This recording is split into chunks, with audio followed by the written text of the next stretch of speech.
see if there's anything that is coming out of that particular rotation. We're really down to the street level right now. And you may be able to see right in here is where the rotation is. That's right around just east of Fisk Road. I believe this is M91. Heading on up into the Greenville area. This will update every 2 or 3 minutes, so we're probably between scans right now because we scan from the bottom of the ground all the way up to the top of the thunderstorms, and it'll take a minute or two for this to update. These storms are moving pretty slowly off to the east-northeast at about 25 miles per hour. There's the update. It looks a little bit less of a broad circulation now, Michael, but there is nonetheless some rotation, or at least some spin in the clouds, again with this going that way and this going this way across the radar. This is the area of concern right in through here, north of Belding, just north of the Ionia County Montcalm County line. I'm going to get right down to the street level here. This just updated, so this should be fairly current. South of Fenwick Road, east of M91, north of Long Lake Road. These are the areas of concern. These storms are, I think they were up around 40,000 feet earlier. The taller the storm, the more air that's further up into the storm. So that means there's a potential for lots of air to fall down out of the storm, and then you end up with not only just tornadic damage, but wind damage in itself. There were 65-mile-per-hour winds up around the Cedar Springs area earlier tonight, and that did produce a lot of wind damage. Let me back out here for you so we don't get in so close. This is a pretty broad thunderstorm with wind, tops up around, it looks like 40,000 feet. It seems awfully tall, but that pretty much is here in the West Michigan area for this time of year. I'm going to go back to looking at the rotation inside the storm. This is what has us a little bit concerned. I'm feeling a little bit better about it here, Michael. Yeah, right in through here is where it's at, and it has weakened just a little bit. But nonetheless, you still need to be very vigilant if you are watching us right now. This is north of Long Lake Road, right along the Ionia County, Montcalm County line, south of Fenwick Road. I'm looking for a north-south road. There's nothing between M91 and M66. So this broad area, you're living in this area, you need to be in a place of safe shelter, the lowest part of your building if you can. Michael just handed me the latest update from the National Weather Service, and this is the severe thunderstorm warning update. As you can see, well, jump back here, that the warning for northeastern Kent County has been trimmed back. So no longer, because the storm is no longer in Kent County, that portion around Grattan is no longer in the severe thunderstorm warning. However, it continues for the areas, obviously, from about M66 westward so far, and also I believe that's M57. Used to drive over there all the time. Yep, M57 south of there is where the strongest storm is heading right now. Radar indicated nothing's changed there. 60-mile-per-hour wind gusts, nothing has changed. Torrential downpour is also occurring with this storm, as we mentioned. A lot of lightning.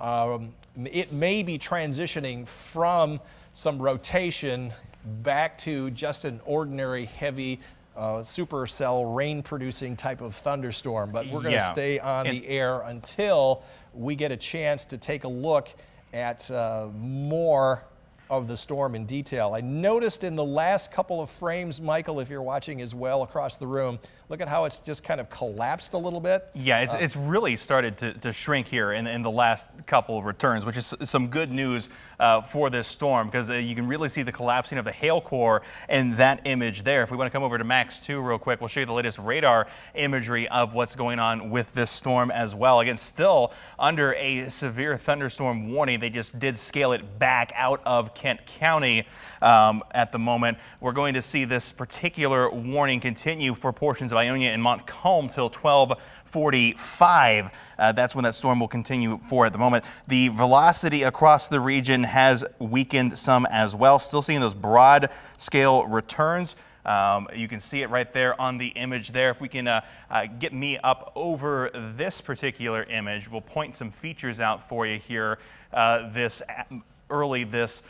Thursday morning, or Thursday night going into Friday morning. Let me see if I can help you out, Michael. Just a second. Keep going. Just keep talking. Let me see if I can help you out a little bit. Yeah, you can see those areas there, two of them, the green and the red. They were a lot tighter and a lot brighter just about 10 minutes ago, and that's when we came into here. And there we go. There's what we're looking at right now inside that storm. What we're seeing even now on this return, even better news. You watched as it just scanned for you in real time on TV.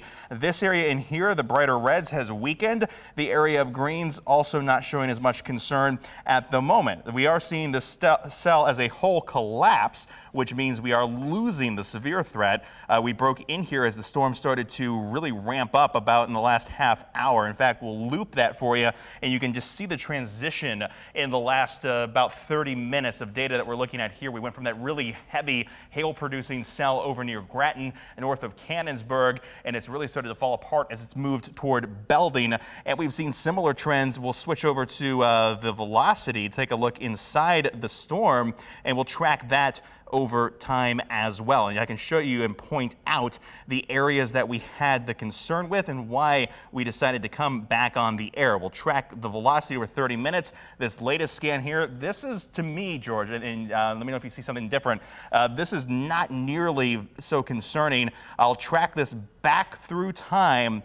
This is what we were seeing over near Grattan, and it was this feature here that was of our most concern and why we came back to you guys on air and online through our digital platforms, 13 Plus, Facebook Live, and our YouTube channel. Fast forward to now, and that particular feature has progressed over toward Belding, but again, we haven't seen it maintain that severe characteristic. In this latest scan here, the most promising one that I've seen yet, George. Yeah, that's great news. So we apologize if we made everybody nervous, because we got really nervous when we saw the spin up of this again in northeastern Kent County. That's why the National Weather Service quickly issued the severe thunderstorm warning, because both they and us were watching this very closely. And I guess if there is any good news, it is maybe just turning into a heavy downpour producer. That would certainly be good news. Michael, we're still on that. Let's see if I can pull up the other the velocity here.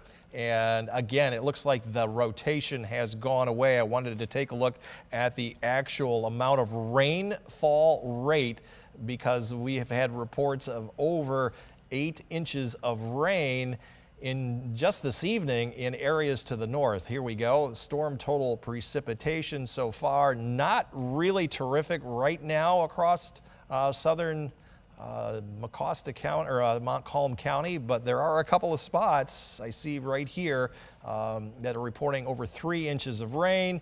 Up to the north, though, where the storms went through earlier tonight, there was 7 to 9 inches of rain that were verified on ground truth. So again, I think this is transitioning to a heavy rainfall event with vivid lightning.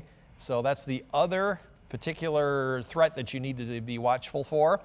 This is the current lightning strikes. It looks like they have diminished as well. Michael, I'm feeling a whole lot better about everything with this storm moving through, because the lightning strikes were up over 100 at one point.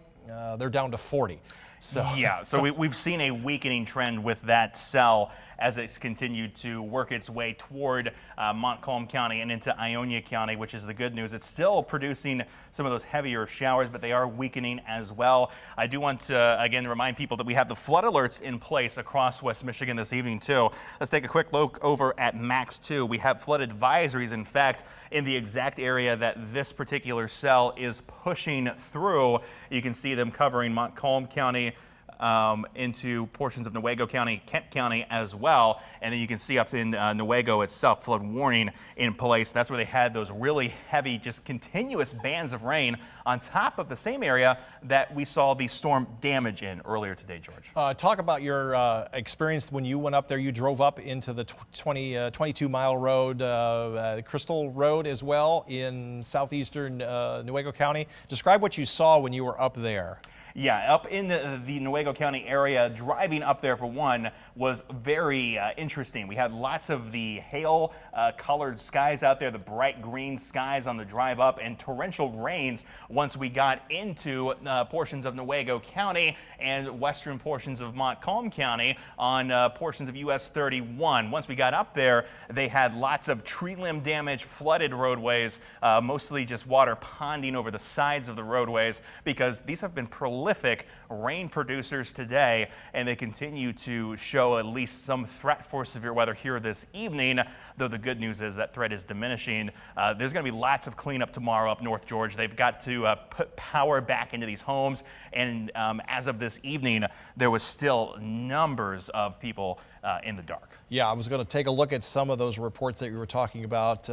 We showed a lot of those during our 11 o'clock broadcast. If you did have a chance to see those, these are the current storm reports. Wondering if this is a new one. This one, nope, this was from earlier tonight with the storms around 8 o'clock. So Greenville, you're getting a double dose here. Thunderstorm winds right around 750 this evening. They actually started further back to the west around Grattan. So you've had the second round of storms. Rockford around 8 to 20. You had that storm that came down from the north, and this is up where Michael was, around the Sand Lake area, with some wind damage and the trees down, some power lines down. You mentioned that you almost got trapped because of downed power lines doing your search there, and there was a lot of hail as well. But right now, for the folks in Montcalm County and northern portions of Ionia County, it looks like this storm is weakening. That is good news. The warning is scheduled to expire in about 12 minutes or so, so this might be good timing.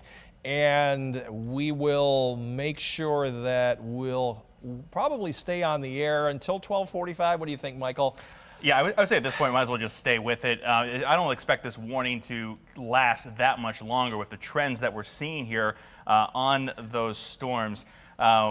George, if you have access on your end to take the computer that had the power outage, we have some of those images from earlier today up in the Croton area.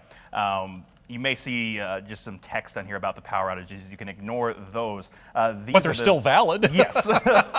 Don't ignore them because the power is out. But these were the damages that caused those power outages. Take a look at this. This was the trees had fallen all around this person's property on their home.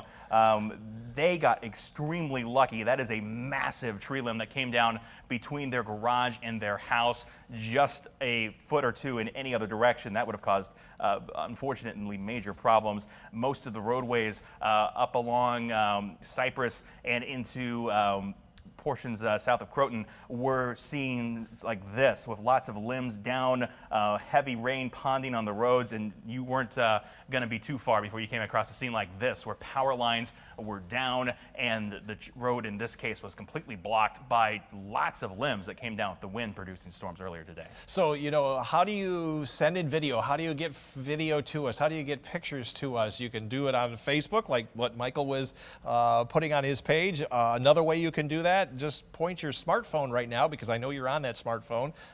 Point that at the QR code up there in the corner.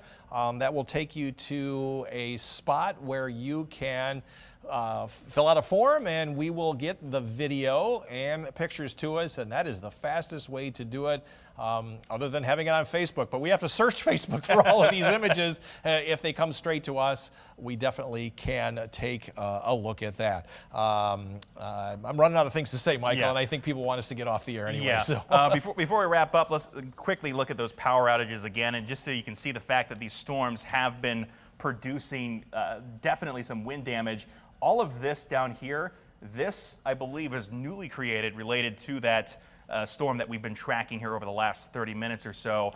Lots of power outages popping up. Cannon Township over to the north of the Belding Road area toward Grattan Township. Also Boswick Lake, seeing lots of power outages pop up here at this hour. Those areas highlighted in red, specifically along 10 Mile Road northeast from about Lake Avenue all the way over to Wabasis Lake. That is a 1,000 plus customer power outage that is new here. Yeah, so if you want to track in real time, of course, you can go online to consumer Consumers Energy Power Outage Map and get real-time numbers. These were as of about 11:30 this evening, so I'm sure those numbers have gone up. Well, I appreciate Michael going out and covering all the storms here earlier tonight. And once again, we thank you for your patience here this evening. I know that everyone wants to know what the weather is doing and what it might do in your community, especially late at night when you're kind of vulnerable. You're maybe gotten woken up by the thunder and lightning, and we're here for you. So we're going to wrap things up, and if there is any need for us to come back on the air, we will certainly do so. Always make sure you have more than one way to get your weather warnings. Cell phone, if you put it on Do Not Disturb, is not going to wake you up. Sirens are not going to wake you up this time of night. We're not going to wake you up unless you happen to be falling asleep in front of the TV. So the best way is with a NOAA weather radio. Once again, I think we have one last warning that has come on out. It said the warnings for Ionia and southeastern Montcalm County will be allowed to expire. So we'll let you expire and go back to bed as well, and we appreciate you staying with 13 on your side. For Chief Meteorologist George Lessens and Michael Behrens, have a great night. This was a severe weather alert from 13 on your side.